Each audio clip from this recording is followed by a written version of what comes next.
रुको तो सही, कैमरा ही नहीं बोल रहा, पता नहीं क्या कैमरा का।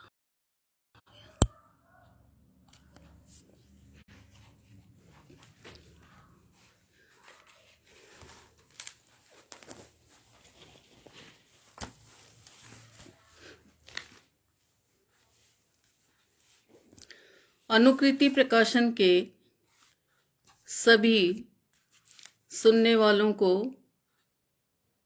अभिनंदन, नमन। आज दुष्यंत कुमार जी की पुण्यतिथि है और ऐसे दुष्यंत कुमार जो कालजयी कवि के रूप में तो स्थापित हैं ही, लेकिन ऐसे गजलकार हैं जिन्होंने हिंदी गजल को दरबार से निकालकर आम आदमी के जीवन से जोड़ा, और न केवल आम आदमी के जीवन से जोड़ा बल्कि हर विडंबना, हर विभीषिका और आम आदमी के संघर्ष को जुबान देने के लिए, हाशिए पे खड़े लोगों की आवाज बनने के लिए दुष्यंत कुमार ने गजल लिखे। उनका साये में धूप गजल संग्रह दुष्यंत कुमार की जीवन यात्रा क्या काव्य यात्रा का अंतिम सोपान है,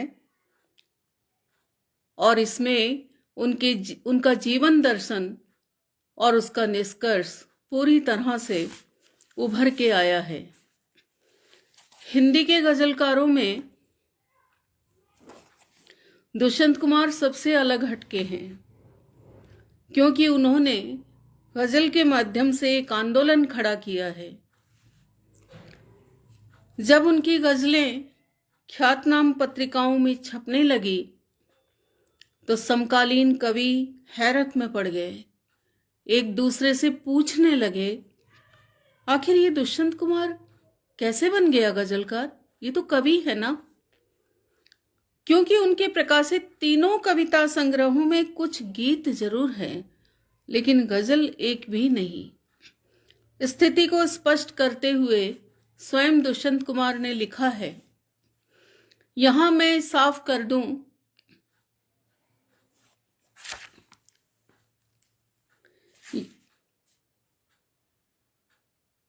यहां मैं ये साफ कर दूं कि गजल मुझ पर नाजिल नहीं हुई। मैं पिछले 25 वर्षों से इसे सुनता और पसंद करता आया हूं, और मैंने कभी चोरी छिपे इसमें हाथ भी आजमाया है। प्रेम शंकर के शब्दों में दुष्यंत घूमते घूमते गजल के क्षेत्र में आ गए थे और लगता था कि उनकी रचना ने एक वृत्त पूरा कर लिया है। फिर भी कईयों ने उनके इस नए रूप के बारे में उन्हीं से सवाल दर सवाल किए। सभी रहस्य जानने को उत्सुक थे। आखिर दुष्यंत कुमार को कहना पड़ा कि इधर बार बार मुझसे ये सवाल पूछा गया है, और ये कोई बुनियादी सवाल नहीं है कि मैं गजलें क्यों लिखता हूं। ये सवाल कुछ ऐसा ही है जैसे बहुत दिनों तक कोट पतलून पहनने वाले व्यक्ति को एक दिन धोती कुर्ते में देखकर आप उससे पूछें कि तुम धोती कुर्ता क्यों पहनने लगे। मैं महसूस करता हूं कि किसी भी कवि के लिए कविता में एक शैली से दूसरी शैली की ओर जाना कोई अनहोनी बात नहीं है, बल्कि एक सहज और स्वाभाविक प्रक्रिया है। दुष्यंत कुमार कहते हैं कि किंतु मेरे लिए ये बात सिर्फ इतनी सी नहीं है कि पोशाक या शैली बदलने के लिए ही मैंने गजलें कही। उसके कई कारण हैं, जिनमें सबसे मुख्य है कि मैंने अपनी तकलीफ को, उस शहीद तकलीफ को जिससे सीना फटने लगता है, ज्यादा से ज्यादा सच्चाई और समग्रता के साथ ज्यादा से ज्यादा लोगों तक पहुंचाने के लिए ही गजल कही है। इसलिए दुष्यंत कुमार ने गजल के क्षेत्र में नई राह बनाई है। उनकी गजल नए तेवर, नई बानगी लिए हुए हैं और इसीलिए हिंदी गजलों के लिए हिंदी साहित्य के इतिहास में उनका अमूल्य योगदान कभी भी नहीं भुलाया जा सकेगा। और इसीलिए हिंदी गजल को परंपरागत सुरा और सुंदरी की संकीर्ण परिधि से निकालने वाले, उस परिधि से मुक्त करने वाले, समसामयिक जीवन से जोड़ने वाले अगर कोई गजलकार हैं तो वो दुष्यंत कुमार हैं। आम आदमी को जगाया है उन्होंने, उसे लड़ना सिखाया है, क्योंकि आज के इस दौर में बगैर लड़े और बगैर संघर्ष किए तो जीना बहुत मुश्किल है। उनकी साये में धूप गजल संग्रह विडंबनाओं से सराबोर है और आम आदमी के पक्षधर होने के नाते दुष्यंत कुमार की कुछ गजलें मैं आपके सामने रखना चाह रही हूं। पहली जो गजल मैंने चुनी है उसके लिए मैं इतना ही कहूंगी कि दुष्यंत कुमार की गजल कबीर की उलटबासी का आभास कराती है। प्यास वहां लगती है जहां कुआं नहीं होता, जहां धुआं है वहां आग नहीं है, जहां रोटी नहीं है वहां बहस है। खिड़कियां आंधी से नहीं दहशत से बंद रहती है। आखिर आजादी क्या है? सल्तनत के हाथ का पिंजरा है। देखिए उनकी गजल, भूख है तो सब्र कर, रोटी नहीं तो क्या हुआ। आजकल दिल्ली में है जेरे बहस ये मुद्दा। भूख है तो सब्र कर, रोटी नहीं तो क्या हुआ। आजकल दिल्ली में है जेरे बहस ये मुद्दा।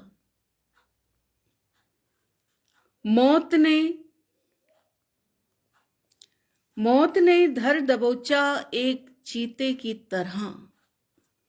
जिंदगी ने जब छुआ तब फासला रखकर छुआ। मौत ने धर दबोचा एक चीते की तरह। जिंदगी ने जब छुआ तो फासला रखकर छुआ। गिड़गिड़ाने का यहां कोई असर होता ही नहीं। पेट भरकर गालियां दो, आह भरकर बद्दुआ।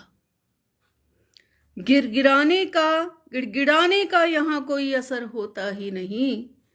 पेट भरकर गालियां दो, आह भरकर बद्दुआ। क्या वजह है? प्यास ज्यादा तेज लगती है यहां। लोग कहते हैं कि पहले इस जगह पर था कुआं।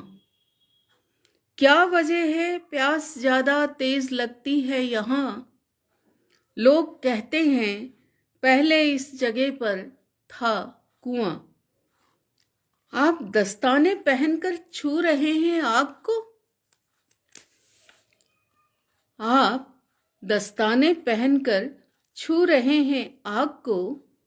आपके खून का रंग हो गया है सांवला। इस अंगीठी तक गली से कुछ हवा आने तो दो। इस अंगीठी से गली, इस अंगीठी तक गली से कुछ हवा आने तो दो। जब तलक खिलते नहीं ये कोयले देंगे धुआं।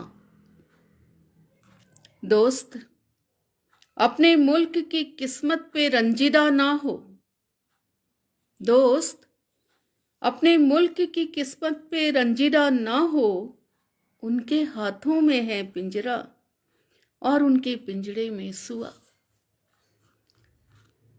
इस शहर में कोई बारात हो या वारदात, इस शहर में कोई बारात हो या वारदात, अब किसी भी बात पर खुलती नहीं है खिड़कियां। इस शहर में कोई बारात हो या वारदात, अब किसी भी बात पर खुलती नहीं हैं खिड़कियां। तो देखा आपने दुष्यंत कुमार की गजलों में किस तरीके से समसामयिक चीजें उस जमाने में जो उन्होंने लिखी थी आज भी उतनी ही प्रासंगिक है, उतनी ही महत्वपूर्ण है। क्योंकि यहां सब उल्टा पुल्टा हो रहा है। कोहरा है, अंधेरा है, जनता हो या जनता को हाँकने वाले, यहां कोई भी निर्मल नहीं है। सभी के पांव कीचड़ सने हैं। अच्छा है डूब जाएं या नेपथ्य में चले जाएं।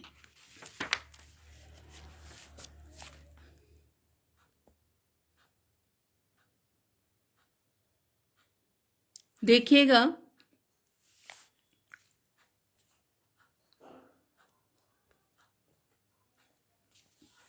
एक व्यंजनापूर्ण वानगी उनके गजल की,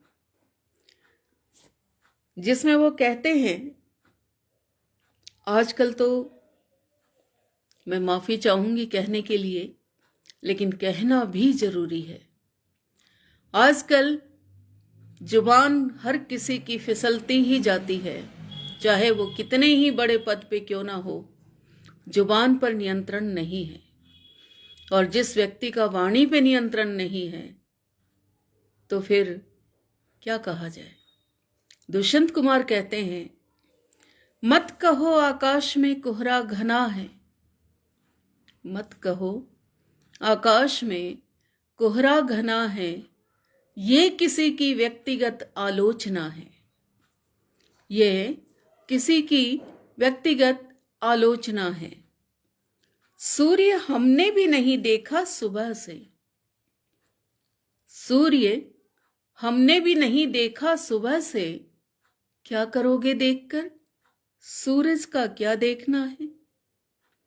क्या करोगे देखकर सूर्य का क्या देखना है। इस सड़क पर इस कदर कीचड़ बिछी है, हर किसी का पांव घुटनों तक सना है। इस सड़क पर इस कदर कीचड़ बिछी है, हर किसी का पांव घुटनों तक सना है।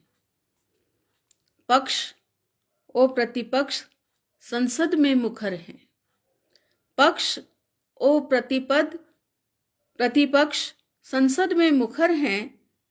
बात इतनी सी है कि कोई पुल बना है। रक्त वर्षों से नसों में खौलता है, रक्त वर्षों से नसों में खौलता है। आप कहते हैं क्षणिक उत्तेजना है। हो गई हर घाट पर पूरी व्यवस्था, हो गई हर घाट पर पूरी व्यवस्था। शौक से डूबे जिसे भी डूबना है। दोस्तों, अब मंच पर सुविधा नहीं है। दोस्तों, अब मंच पर सुविधा नहीं है। आजकल नेपथ्य में संभावना है। इससे पहले किसी कवि ने इतने तीखेपन से लोगों के दिल में ठंडी पड़ी आग को सुलगाने का प्रयास नहीं किया जितना दुष्यंत कुमार ने किया है। जाहिर है, जब तक आम आदमी के सीने में आग नहीं सुलगेगी, तब तक भ्रष्ट शासन तंत्र की बुनियाद नहीं हिल सकती। बहुत प्रसिद्ध गजल है उनकी, बहुत से लोगों ने गाई है, सुनाई है, और बार बार इसको दोहराया भी गया है, लेकिन इसका मर्म शायद अभी तक भी समझ में नहीं आया है। तो उनकी बहुत प्रसिद्ध गजल मैं सुना रही हूं। हो गई है पीर पर्वत सी, पिघलनी चाहिए इस हिमालय से कोई गंगा निकलनी चाहिए। हो गई है पीर पर्वत सी, पिघलनी चाहिए इस हिमालय से कोई गंगा, निकलनी चाहिए। आज ये दीवार पर्दों की तरह हिलने लगी है।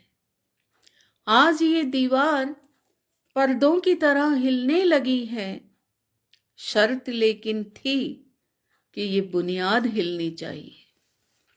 शर्त लेकिन थी कि बुनियाद हिलनी चाहिए।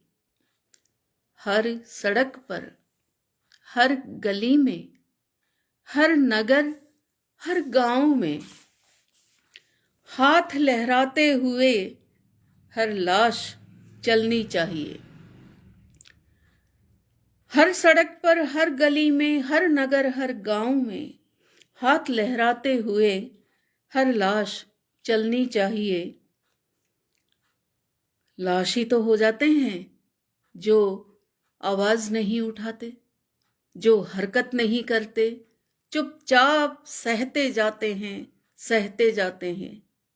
क्या वो जिंदा लाश नहीं? अगली पंक्तियां सुनिएगा। जब उनकी बहुत आलोचनाएं होने लगी कि ये क्या लिखते हैं, शासन के विरुद्ध लिखते हैं और ऐसी ऐसी बातें कहते हैं जो नहीं कहनी चाहिए, इस तरह से जब उनकी बहुत आलोचना हुई तो अपने आलोचकों को उन्होंने जवाब दिया। देखिए किस तरह। सिर्फ हंगामा खड़ा करना मेरा मकसद नहीं। दुष्यंत कुमार कहते हैं कि सिर्फ हंगामा खड़ा करना मेरा मकसद नहीं है। मेरी कोशिश है कि ये सूरत बदलनी चाहिए।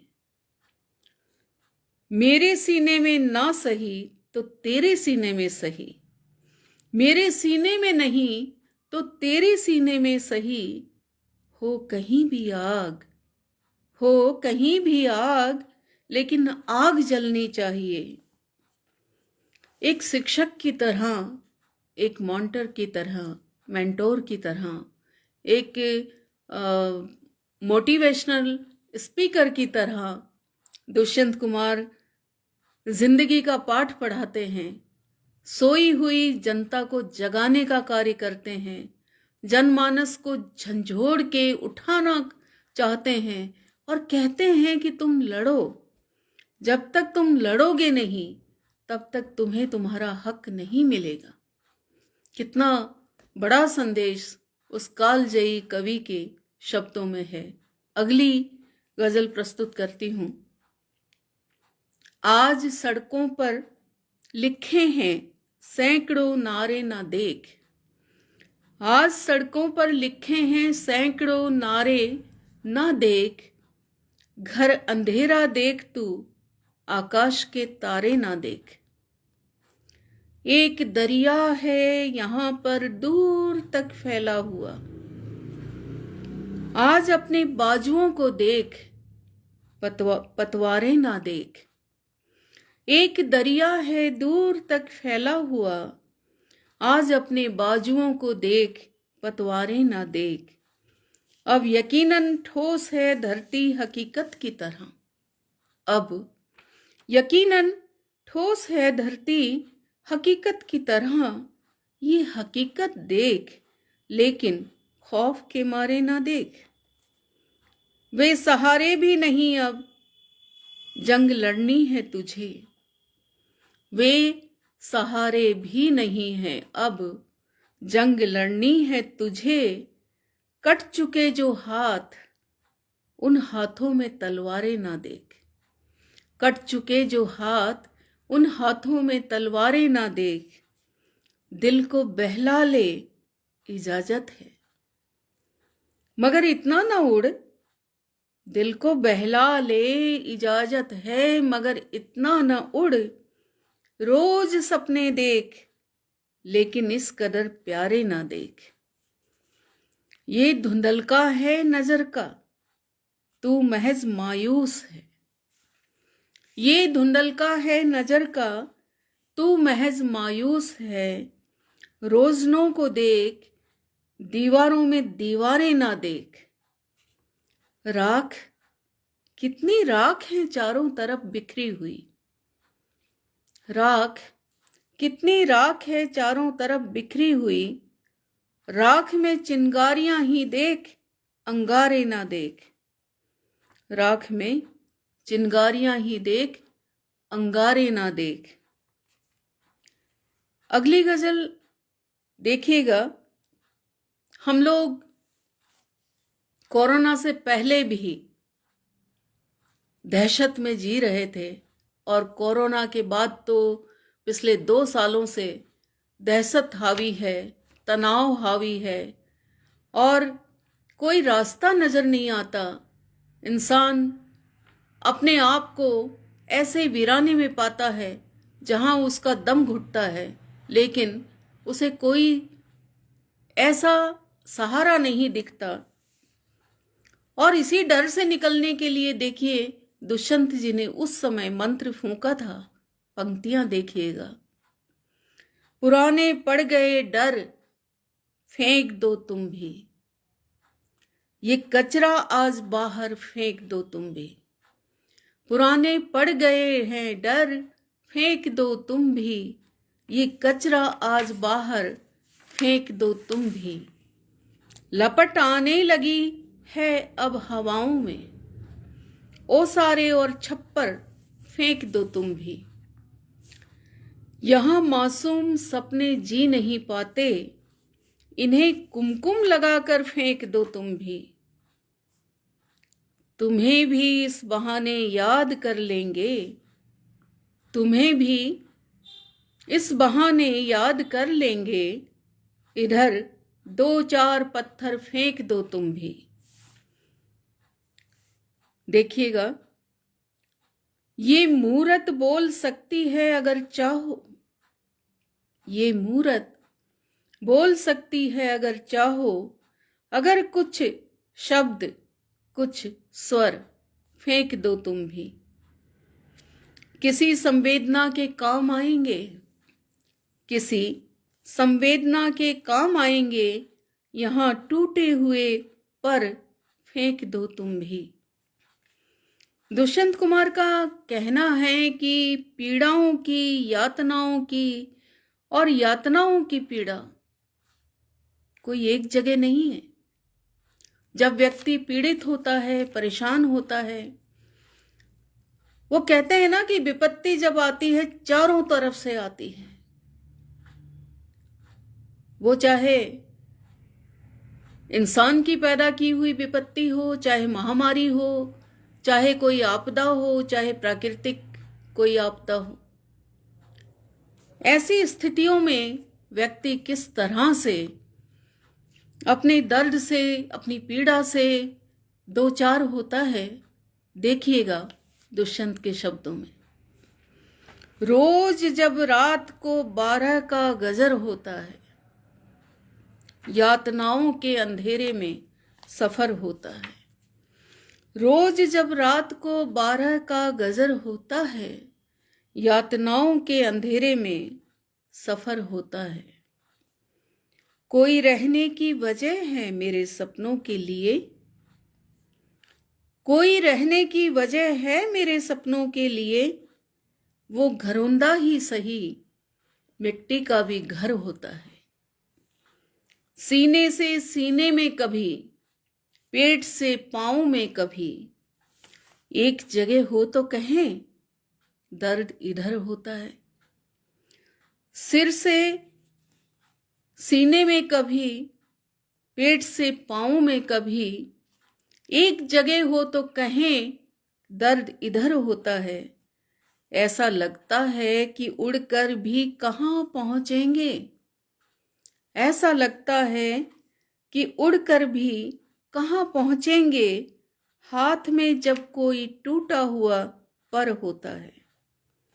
सैर के वास्ते सड़कों पे निकल आते थे। कितनी मार्मिक पंक्तियां हैं उस समय की लिखी हुई, लेकिन आज भी पूरी तरह से प्रासंगिक है। सुनिएगा, सैर के वास्ते सड़कों पे निकल आते थे, सैर के वास्ते सड़कों पे निकल आते थे, अब तो आकाश से पथराव का डर होता है। अब तो आकाश से पथराव का डर होता है। दुख और भी होंगे, लेकिन दुष्यंत कुमार के सामने तो जिंदा रहना ही सबसे बड़ा दुख है, सबसे बड़ी पीड़ा है कि जिंदा कैसे रहा जाए। देखिएगा अगली गजल। बाढ़ की संभावनाएं सामने हैं और नदियों के किनारे घर बने हैं।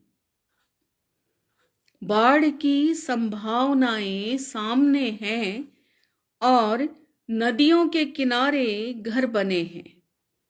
चीड़ वन में आंधियों की बात मत कर, चीड़ वन में आंधियों की बात मत कर, इन दरख्तों के बहुत नाजुक तने हैं। चीड़ वन में अंधेरों की बात मत कर, इन दरख्तों के बहुत नाजुक तने हैं। इस तरह टूटे हुए चेहरे नहीं हैं जिस तरह टूटे हुए ये आईने हैं। इस तरह टूटे हुए ये चेहरे नहीं हैं जिस तरह टूटे हुए ये आईने हैं।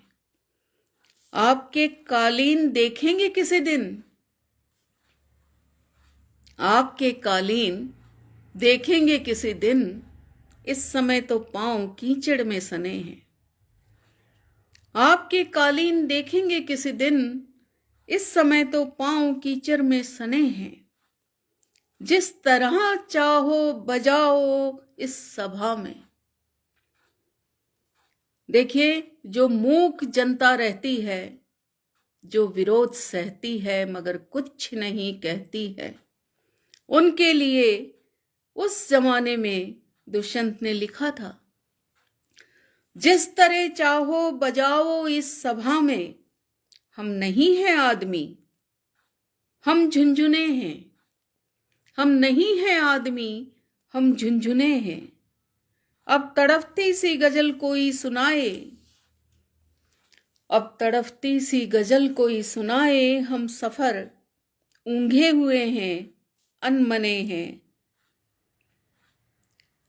बाढ़ की संभावनाएं सामने हैं और नदियों के किनारे घर बने हैं। आखिरी गजल, बहुत बातें फिर कभी होती रहेंगी। दुष्यंत कुमार पर मैंने पीएचडी की है, शोध किया है, तो बहुत सारी चीज़ें दुष्यंत कुमार को लेके मैं आती रहूंगी आप लोगों के समक्ष। लेकिन अब आज जब उनकी पुण्यतिथि है, उनको भावांजलि और शब्दों के सुमन अर्पित करते हुए एक अंतिम गजल मैं आपके लिए पढ़ती हूँ, जिसमें वो कहते हैं, बहुत आशावादी थे दुष्यंत, कभी भी हार नहीं मानते थे और स्वाभिमानी इतने थे कि किसी बड़े से बड़े व्यक्ति की भी धराते नहीं थे। आशावाद की तो कोई सीमाएं ही नहीं होती। मार्केटिंग के दौर में तो यहां तक कहा जाता है कि एक गधा भी 1 करोड़ में बिक सकता है,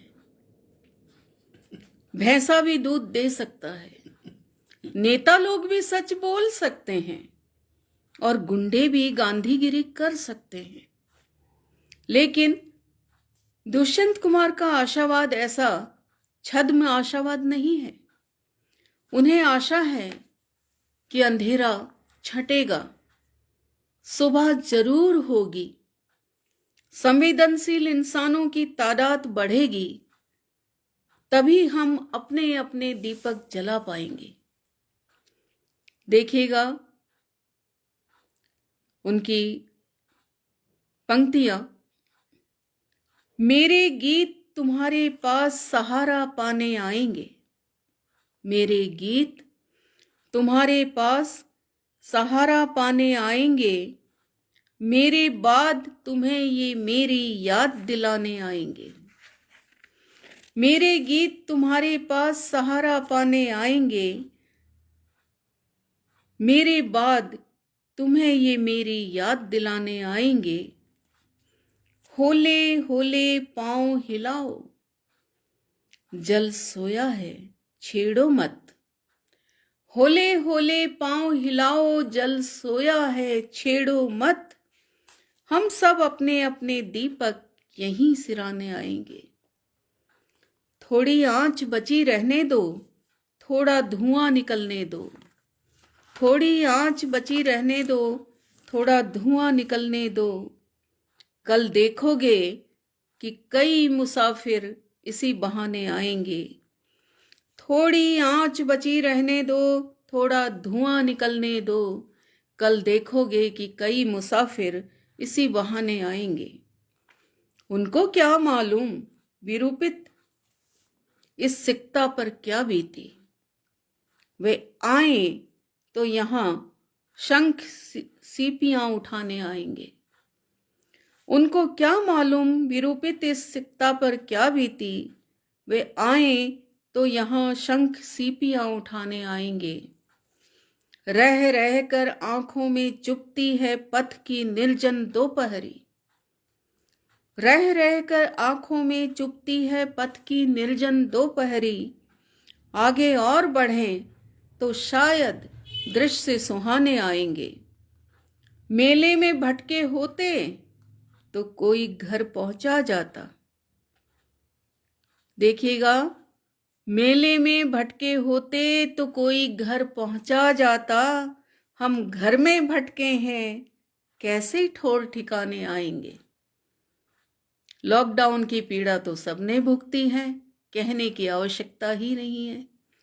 तो ये दो पंक्तियां कि मेले में भटके होते तो कोई घर पहुंचा जाता। हम घर में भटके हैं, कैसे ठौर ठिकाने आएंगे। हम क्या बोले, हम क्या बोले। इस आंधी में कई घरोंदे टूट गए। हम क्या बोले, इस आंधी में कई घरोंदे टूट गए। इन असफल निर्मितियों के शव कल पहचाने जाएंगे, कल पहचाने जाएंगे। कवि तो आपने बहुत देखे होंगे, लेकिन ये दुष्यंत कुमार का ही जीवट है कि बाजू कट जाने पर भी किस तरह से वो लोगों से कहते हैं कि और ज्यादा वजन उठाओ। उनकी बहुत चर्चित गजल मैं जिसे ओढ़ता बिछाता हूँ वो गजल आपको सुनाता हूँ। एक जंगल है तेरी आंखों में, मैं जहां राह भूल जाता हूँ।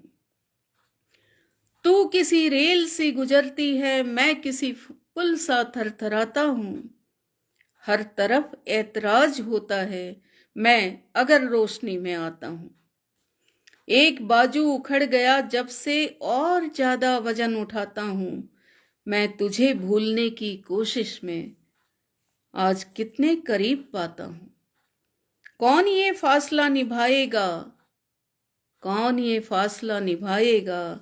मैं फरिश्ता हूँ, सच बताऊंगा, सच बताता हूँ। कौन ये फासला निभाएगा, मैं फरिश्ता हूँ, सच बताता हूँ। दुष्यंत कुमार पहले कवि और शायर होने से पहले मनुष्य थे और साहित्यकार वो बाद में थे। किसी के भले के लिए चिंता करना उनकी पुरानी आदत थी। और उस 29 दिसंबर की रात को वे किसी का भला करने के लिए ही घर से चल दिए थे। उनकी पत्नी राजेश्वरी जी लिखती हैं कि मेरे रोकने के बावजूद वे पलंग से उठ खड़े हुए, बोले राजो, मेरे जाए बिना काम नहीं चलेगा। किसी का भला अगर हो रहा है तो उसके लिए थोड़ी सी तकलीफ ही सही। मेरा ओवरकोट दे दो, उसमें मुझे ठंड नहीं लगेगी। जिस जरूरतमंद व्यक्ति के काम से वे रात को बाहर गए थे, उसे करवा कर वे रात को 1 बजे घर लौटे थे। उसी रात यानी 30 दिसंबर को 1975 की वो 30 दिसंबर जो हम सबके प्रिय कवि दुष्यंत कुमार को रात के 2:30 अपने साथ ले गई। वो मृत्यु, वो भयानक रात, हार्ट अटैक से उनका देहांत हो गया। लेकिन कौन कहता है कि वो नहीं है? क्या सच में वो नहीं है? उनकी कविताओं में, उनकी पंक्तियों में, उनके हौसलों में, और जो जो उन्होंने जंग लड़ी, जो आंदोलन चलाया जनता को जगाने का, जनता को संघर्ष की राह दिखाने का, वो सब कुछ तो कभी मर ही नहीं सकता। दुष्यंत कभी नहीं मर सकते, और दुष्यंत दिलों में रहते हैं, गजलों के माध्यम से, अपनी रचनाओं के माध्यम से। पूरे भारत में तो क्या, विश्व में भी दुष्यंत के अनेक दीवाने हैं, बहुत सारे लोग चाहने वाले हैं। उन सभी को ये दुष्यंत कुमार की गजलें कुछ पसंद आई होंगी, उन्हीं के लिए समर्पित की है मैंने आज की ये पुण्यतिथि। उन सभी दीवानों के नाम और पुनः दुष्यंत कुमार को मेरी